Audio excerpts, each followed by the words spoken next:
ಬೀದರ್ನಲ್ಲಿ ವಾಡಿಕೆಗಿಂತ 53% ಹೆಚ್ಚಿನ ಪ್ರಮಾಣದಲ್ಲಿ ಮಳೆಯಾಗಿದೆ. ಇತ್ತ ಮಹಾರಾಷ್ಟ್ರದಿಂದ 8.87 ಲಕ್ಷ ಕ್ಯೂಸೆಕ್ ನೀರನ್ನು ರಿಲೀಸ್ ಮಾಡಲಾಗಿದೆ. ಧನೆಗಾಂವ್ ಹಾಗೆ ಹೊಸೂರು ಬ್ಯಾರೇಜ್ನಿಂದ ಮಾಂಜ್ರಾ ನದಿಗೆ ಅಪಾರ ಪ್ರಮಾಣದಲ್ಲಿ ನೀರಿನ ಹರಿವು ಹೆಚ್ಚಾಗಿದೆ. ನದಿ ನೀರಿನ ಹರಿವಿನಿಂದಾಗಿ ಕೋಟ್ಯಾಂತರ ರೂಪಾಯಿ ಹಾನಿಯಾಗಿದ್ದು, ಬೀದರ್ ಜಿಲ್ಲೆಯಲ್ಲಿ 181 ಕೋಟಿ ರೂಪಾಯಿ ಆಸ್ತಿ ಪಾಸ್ತಿ ನಷ್ಟ ಆಗಿದೆ ಅನ್ನೋ ಅಂದಾಜು ಮಾಡಲಾಗ್ತಾ ಇದೆ. ಜಿಲ್ಲೆಯ 196 ಮನೆಗಳಿಗೆ ಮಳೆ ನೀರು ನುಗ್ಗಿದೆ. ಬರೋಬ್ಬರಿ 1.66 ಲಕ್ಷ ಹೆಕ್ಟೇರ್ ಕೃಷಿ ಹಾಗೆ ತೋಟಗಾರಿಕೆ ಬೆಳೆ ನಾಶವಾಗಿದೆ. ಬಾಲ್ಕಿ ತಾಲೂಕು ಒಂದರಲ್ಲೇನೆ 16 ಸೇತುವೆಗಳು ಬಂದಾಗಿದ್ದು, ಹಾನಿ ಪ್ರದೇಶಕ್ಕೆ ಉಸ್ತುವಾರಿ ಸಚಿವ ಈಶ್ವರ್ ಖಂಡ್ರೆ ಭೇಟಿ ನೀಡಿದ್ದಾರೆ.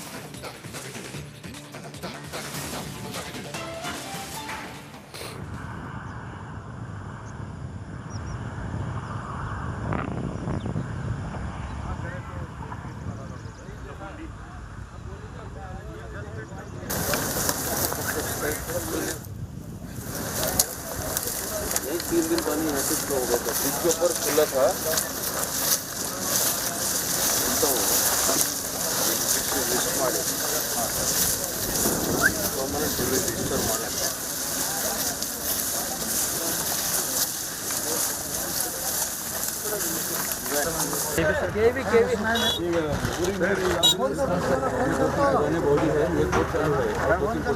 ಮಹಾರಾಷ್ಟ್ರದ ಧನೆಗಾಂವ್ ಡ್ಯಾಮಿಂದ ನೀರು ಬಿಟ್ಟಿದ್ದಾರೆ. ಅದರಿಂದ ನಿಜಕ್ಕೂ ಮಾಂಜ್ರಾ ಜಲಾಶಯ ದಡದಲ್ಲಿ ಬರೋಂಥ ಏನು ಹಳ್ಳಿಗಳ ರೈತರದ್ದು ಹೊಲಗಳು ಯಾವ ರೀತಿ ಕೆರೆ ಆಗ್ಯಾವ ನೋಡ್ಬೋದು ನೀವು. ಕೊಳವೆ ಬಾವಿಗಳೆಲ್ಲ ಕೊಚ್ಕೊಂಡು ಹೋಗ್ಯಾವ, ಗಿಡಗಳೆಲ್ಲ ಏನದಂದ್ರೆ ಕೊಚ್ಕೊಂಡು ಬಂದವ. ಆ ಸ್ಥಳಕ್ಕೆ ಜಿಲ್ಲಾ ಉಸ್ತುವಾರಿ ಸಚಿವ ಈಶ್ವರ್ ಖಂಡ್ರೆ ಕೂಡ ಆಗಮಿಸಿದ್ದಾರೆ. ಗಡಿ ಭಾಗದ ಅಂದ್ರೆ ಕರ್ನಾಟಕ ಮಹಾರಾಷ್ಟ್ರ ಗಡಿಗೆ ಹೊಂದ್ಕೊಂಡಂಥ ವಾಂಜರ್ ಕಡೆ ಇರ್ಬೋದು, ಕೊಂಗಳಿ ಇರ್ಬೋದು, ಈ ಒಂದು ಹಲಸಿತೋಗಾವ್ ಇರ್ಬೋದು, ಈ ಭಾಗದ ಏನಿಗಾಗಲೇ ಮಾಂಜ್ರಾ ಜಲಾಶಯ ದಡದಲ್ಲಿ ಬರೋಂಥ ಗ್ರಾಮಗಳಿಗೆ ಭೇಟಿ ನೀಡಿ ನೋಡ್ಬೋದು ನೀವು ಯಾವ ರೀತಿ ಎಲ್ಲಿವರೆಗೆ ಕಣ್ಣು ಹಾಯಿಸ್ತೀವಿ ಅಲ್ಲಿವರೆಗೆ ಒಳಗಡೆ ರೈತರದ್ದು ಈಗ ಸೋಯಾ ಇರ್ಬೋದು, ಉದ್ದು, ಹೆಸರೆಲ್ಲ ಕೊಚ್ಕೊಂಡು ಬಂದಿವೆ, ಕೊಳವೆ ಬಾವಿಗಳೆಲ್ಲ ಕೊಚ್ಕೊಂಡು ಹೋಗಿವೆ. ಟೋಟಲಿ ರೈತರು ನಿಜಕ್ಕೂ ಸಂಕಷ್ಟಕ್ಕೀಡಾಗ್ಯಾರ. ಸರ್, ರೈತರು ಇವತ್ತು ಅದು ಯಾವಾಗ ಸರ್ಕಾರ ಪರಿಹಾರ ಬರ್ತದ ಅಂಥೇಳಿ ರೈತರು ಕೂಡ ಕೇಳ್ತಾ ಇದ್ದಾರೆ. ನೀವು ಕೂಡ ಈಗಾಗಲೇ ಪರಿಹಾರ ಘೋಷಣೆ ಮಾಡಿಸಿದಿರಿ. ರೈತರಿಗೆ ಏನೊಂದು ಭರವಸೆ ಕೊಡ್ತೀರಿ ಸರ್? ಏನು ಪೀಡಿತ ಪ್ರದೇಶಗಳಿಗೆ ನಾನು ಅಧಿಕಾರಿಗಳ ಜೊತೆಯಲ್ಲಿ ಭೇಟಿ ಕೊಟ್ಟಿದ್ದೇನೆ. ನಿಜವಾಗಿ ರೈತರು ಬಹಳ ಸಂಕಷ್ಟದಲ್ಲಿದ್ದಾರೆ. ಈಗ ನಾನು ನೋಡ್ತಾ ಇದ್ದೇನೆ, ಈ ಮಾಂಜ್ರಾ ಪ್ರವಾಹದಿಂದ ಮತ್ತು ಮಹಾರಾಷ್ಟ್ರದಿಂದ ನೀರು ಬಿಟ್ಟಿದ್ದಾರೆ. ಅದನ್ನು 100 ಎಕರೆ ರೈತರ ಭೂಮಿ ಸಂಪೂರ್ಣವಾಗಿ ಜಲಾವೃತವಾಗಿಕೊಂಡಿದೆ, ಸಂಪೂರ್ಣ ಸಬ್ಮರ್ಜ್ ಆಗಿದೆ. ಇದರಿಂದ ಅವ್ರು ಬೆಳೆದಂಥ ಸೋಯಾ ಬೆಳೆ ಹಾಳಾಗಿದೆ, ತೊಗರಿ ಇದೆ ಹಾಳಾಗಿದೆ, ಉದ್ದು, ಹೆಸರು ಹಾಳಾಗಿದೆ. ಅವರಿಗೆ ಪರಿಹಾರನೂ ಕೊಡ್ತೇವೆ ಮತ್ತು ಅವರಿಗೆ ಅವರ ಹೊಲಗದ್ದೆಗಳಲ್ಲಿ ಇವತ್ತೇನು ಅವರಿಗೆ ಕೆಲಸ ಮಾಡಲಿಕ್ಕೆ ಒಂದು ಸಣ್ಣ ಬ್ರಿಡ್ಜ್ ಮಾಡಿಕೊಡ್ಬೇಕು ಅಂತ ಕೇಳಿದ್ದಾರೆ. ಅದನ್ನು ಮಾಡಲಿಕ್ಕೆ ಆ ಪ್ರಸ್ತಾವನೆ ಸಲ್ಲಿಸಲಿಕ್ಕೆ ಅಧಿಕಾರಿಗಳಿಗೆ ಹೇಳಿದ್ದೇನೆ. ಮುಂದೆ ಇಂಥ ಒಂದು ಸಮಸ್ಯೆ ಬರದ ರೀತಿಯಲ್ಲಿ ಶಾಶ್ವತವಾದಂಥ ಒಂದು ಪರಿಹಾರ ಕೊಡಲಿಕ್ಕೆ ಪ್ರಾಮಾಣಿಕವಾದಂಥ ಪ್ರಯತ್ನ ಮಾಡ್ತೇವೆ. ಸರ್, ಸಾಕಷ್ಟು ಕಡೆ ಅಂದರೆ ಈಗ ಕರ್ನಾಟಕ ಮಹಾರಾಷ್ಟ್ರ ಸಂಪರ್ಕ ಕೂಡ ಕಟ್ಟಾಗಿದೆ. ಅಂದರೆ ಬ್ರಿಡ್ಜ್ಗಳೆಲ್ಲ ರಸ್ತೆಗಳೆಲ್ಲ ಕೊಚ್ಕೊಂಡು ಹೋಗಿವೆ ಸರ್. ಗಡಿ ಭಾಗ ಜನ ನಿಮ್ಮ ಎದುರು ಗೋಳನ್ನು ತೋಡ್ಕೋತಾ ಇದ್ದಾರೆ. ಈ ಡೆವಲಪ್ಮೆಂಟ್ಗೋಸ್ಕರ ಸೇತುವೆಗಳು ಮಹಾರಾಷ್ಟ್ರ ಸರ್ಕಾರದೊಂದಿಗೆ ಯಾವ ರೀತಿ ಅವ್ರ ಗಮನಕ್ಕೂ ಯಾವ ರೀತಿ ನೋಡಿ, ಕೆಲವೊಂದು ಮಹಾರಾಷ್ಟ್ರಲ್ಲಿ ಬರ್ತವೆ. ಹೀಗಾಗಿ ಮಹಾರಾಷ್ಟ್ರ ಮುಖ್ಯಮಂತ್ರಿಗಳಿಗೆ ನಾನು ಭೇಟಿ ಆಗ್ತೀನಿ. ನಮ್ಮ ಸನ್ಮಾನ ಮುಖ್ಯಮಂತ್ರಿಗಳ ಕಡೆಯಿಂದ ಮಹಾರಾಷ್ಟ್ರ ಮುಖ್ಯಮಂತ್ರಿ ಬೀದರ್ನಲ್ಲಿ ವಾಡಿಕೆಗಿಂತ 53% ಹೆಚ್ಚಿನ ಪ್ರಮಾಣದಲ್ಲಿ ಮಳೆಯಾಗಿದೆ. ಇತ್ತ ಮಹಾರಾಷ್ಟ್ರದಿಂದ 8.87 ಲಕ್ಷ ಕ್ಯೂಸೆಕ್ ನೀರನ್ನು ರಿಲೀಸ್ ಮಾಡಲಾಗಿದೆ. ಧನೆಗಾಂವ್ ಹಾಗೆ ಹೊಸೂರು ಬ್ಯಾರೇಜ್ನಿಂದ ಮಾಂಜ್ರಾ ನದಿಗೆ ಅಪಾರ ಪ್ರಮಾಣದಲ್ಲಿ ನೀರಿನ ಹರಿವು ಹೆಚ್ಚಾಗಿದೆ. ನದಿ ನೀರಿನ ಹರಿವಿನಿಂದಾಗಿ ಕೋಟ್ಯಾಂತರ ರೂಪಾಯಿ ಹಾನಿಯಾಗಿದ್ದು, ಬೀದರ್ ಜಿಲ್ಲೆಯಲ್ಲಿ 181 ಕೋಟಿ ರೂಪಾಯಿ ಆಸ್ತಿ ಪಾಸ್ತಿ ನಷ್ಟ ಆಗಿದೆ ಅನ್ನೋ ಅಂದಾಜು ಮಾಡಲಾಗ್ತಾ ಇದೆ. ಜಿಲ್ಲೆಯ 196 ಮನೆಗಳಿಗೆ ಮಳೆ ನೀರು ನುಗ್ಗಿದೆ. ಬರೋಬ್ಬರಿ 1.66 ಲಕ್ಷ ಹೆಕ್ಟೇರ್ ಕೃಷಿ ಹಾಗೆ ತೋಟಗಾರಿಕೆ ಬೆಳೆ ನಾಶವಾಗಿದೆ. ಬಾಲ್ಕಿ ತಾಲೂಕು ಒಂದರಲ್ಲೇನೆ 16 ಸೇತುವೆಗಳು ಬಂದಾಗಿದ್ದು, ಹಾನಿ ಪ್ರದೇಶಕ್ಕೆ ಉಸ್ತುವಾರಿ ಸಚಿವ ಈಶ್ವರ್ ಖಂಡ್ರೆ ಭೇಟಿ ನೀಡಿದ್ದಾರೆ.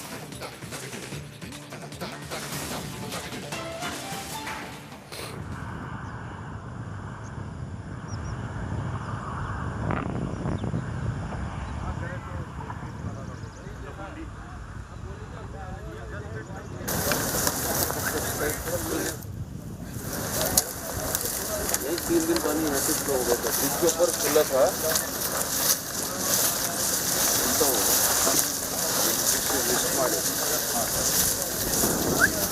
ರಿಜಿಸ್ಟರ್ ಮಾಡಿ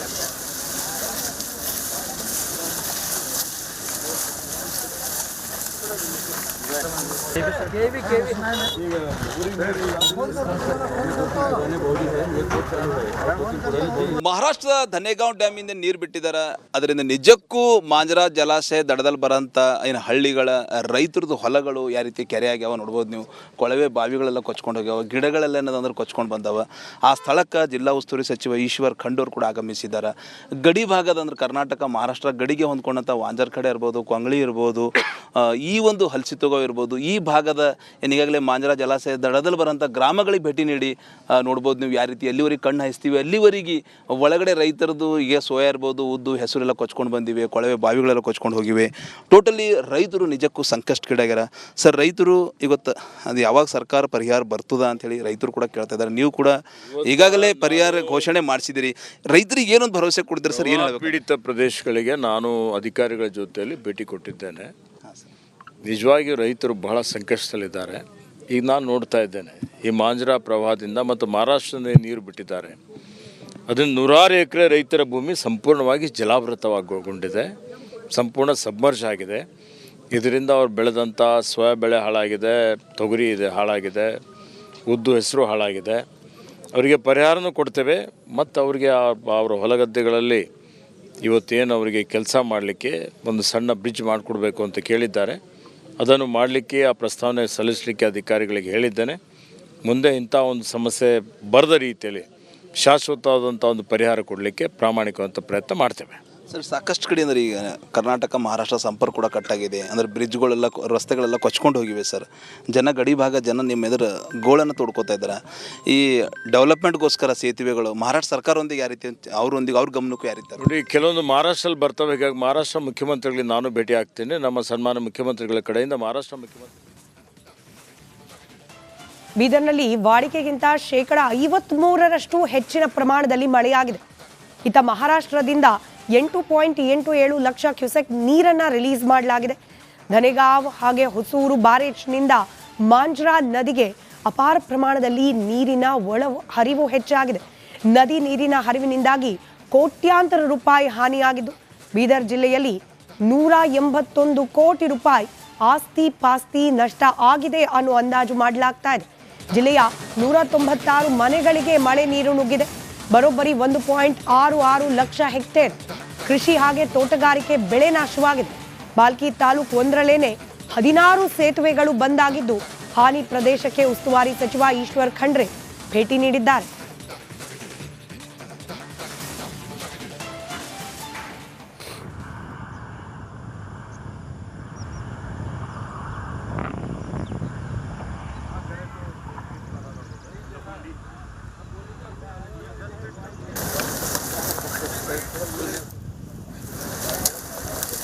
एक 3 दिन पानी ऐसे फ्लो हो गया था, ब्रिज के ऊपर खुला था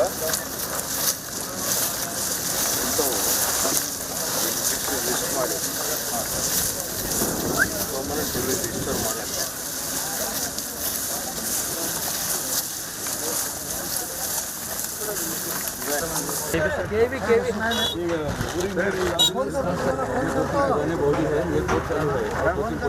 ಮಹಾರಾಷ್ಟ್ರದ ಧನೇಗಾಂವ್ ಡ್ಯಾಮಿಂದ ನೀರು ಬಿಟ್ಟಿದ್ದಾರೆ. ಅದರಿಂದ ನಿಜಕ್ಕೂ ಮಾಂಜರಾ ಜಲಾಶಯ ದಡದಲ್ಲಿ ಬರೋಂಥ ಏನು ಹಳ್ಳಿಗಳ ರೈತರದ್ದು ಹೊಲಗಳು ಯಾವ ರೀತಿ ಕೆರೆ ಆಗ್ಯಾವ ನೋಡ್ಬೋದು ನೀವು. ಕೊಳವೆ ಬಾವಿಗಳೆಲ್ಲ ಕೊಚ್ಕೊಂಡು ಹೋಗ್ಯಾವ, ಗಿಡಗಳೆಲ್ಲ ಏನದಂದ್ರೆ ಕೊಚ್ಕೊಂಡು ಬಂದವ. ಆ ಸ್ಥಳಕ್ಕೆ ಜಿಲ್ಲಾ ಉಸ್ತುವಾರಿ ಸಚಿವ ಈಶ್ವರ್ ಖಂಡೂರು ಕೂಡ ಆಗಮಿಸಿದ್ದಾರೆ.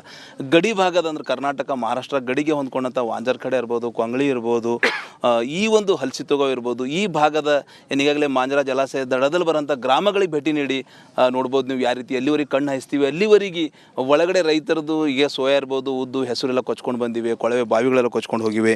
ಟೋಟಲಿ ರೈತರು ನಿಜಕ್ಕೂ ಸಂಕಷ್ಟಕ್ಕೀಡಾಗ್ಯಾರ. ಸರ್, ರೈತರು ಇವತ್ತು ಅದು ಯಾವಾಗ ಸರ್ಕಾರ ಪರಿಹಾರ ಬರ್ತದ ಅಂಥೇಳಿ ರೈತರು ಕೂಡ ಕೇಳ್ತಾ ಇದ್ದಾರೆ. ನೀವು ಕೂಡ ಈಗಾಗಲೇ ಪರಿಹಾರ ಘೋಷಣೆ ಮಾಡಿಸಿದಿರಿ. ರೈತರಿಗೆ ಏನೊಂದು ಭರವಸೆ ಕೊಡ್ತೀರಿ ಸರ್? ಏನು ಪೀಡಿತ ಪ್ರದೇಶಗಳಿಗೆ ನಾನು ಅಧಿಕಾರಿಗಳ ಜೊತೆಯಲ್ಲಿ ಭೇಟಿ ಕೊಟ್ಟಿದ್ದೇನೆ. ನಿಜವಾಗಿಯೂ ರೈತರು ಬಹಳ ಸಂಕಷ್ಟದಲ್ಲಿದ್ದಾರೆ. ಈಗ ನಾನು ನೋಡ್ತಾ ಇದ್ದೇನೆ, ಈ ಮಾಂಜರಾ ಪ್ರವಾಹದಿಂದ ಮತ್ತು ಮಹಾರಾಷ್ಟ್ರದಿಂದ ನೀರು ಬಿಟ್ಟಿದ್ದಾರೆ. ಅದನ್ನು 100 ಎಕರೆ ರೈತರ ಭೂಮಿ ಸಂಪೂರ್ಣವಾಗಿ ಜಲಾವೃತವಾಗಿಕೊಂಡಿದೆ, ಸಂಪೂರ್ಣ ಸಬ್ಮರ್ಜ್ ಆಗಿದೆ. ಇದರಿಂದ ಅವ್ರು ಬೆಳೆದಂಥ ಸೋಯಾ ಬೆಳೆ ಹಾಳಾಗಿದೆ, ತೊಗರಿ ಇದೆ ಹಾಳಾಗಿದೆ, ಉದ್ದು, ಹೆಸರು ಹಾಳಾಗಿದೆ. ಅವರಿಗೆ ಪರಿಹಾರನೂ ಕೊಡ್ತೇವೆ ಮತ್ತು ಅವರಿಗೆ ಅವರ ಹೊಲಗದ್ದೆಗಳಲ್ಲಿ ಇವತ್ತೇನು ಅವರಿಗೆ ಕೆಲಸ ಮಾಡಲಿಕ್ಕೆ ಒಂದು ಸಣ್ಣ ಬ್ರಿಡ್ಜ್ ಮಾಡಿಕೊಡ್ಬೇಕು ಅಂತ ಕೇಳಿದ್ದಾರೆ.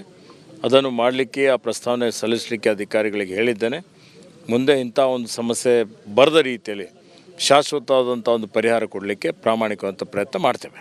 ಸರ್, ಸಾಕಷ್ಟು ಕಡೆ ಅಂದ್ರೆ ಈಗ ಕರ್ನಾಟಕ ಮಹಾರಾಷ್ಟ್ರ ಸಂಪರ್ಕ ಕೂಡ ಕಟ್ಟಾಗಿದೆ. ಅಂದರೆ ಬ್ರಿಡ್ಜ್ಗಳೆಲ್ಲ ರಸ್ತೆಗಳೆಲ್ಲ ಕೊಚ್ಕೊಂಡು ಹೋಗಿವೆ ಸರ್. ಗಡಿ ಭಾಗ ಜನ ನಿಮ್ಮ ಎದುರು ಗೋಳನ್ನು ತೋಡ್ಕೋತಾ ಇದ್ದಾರೆ.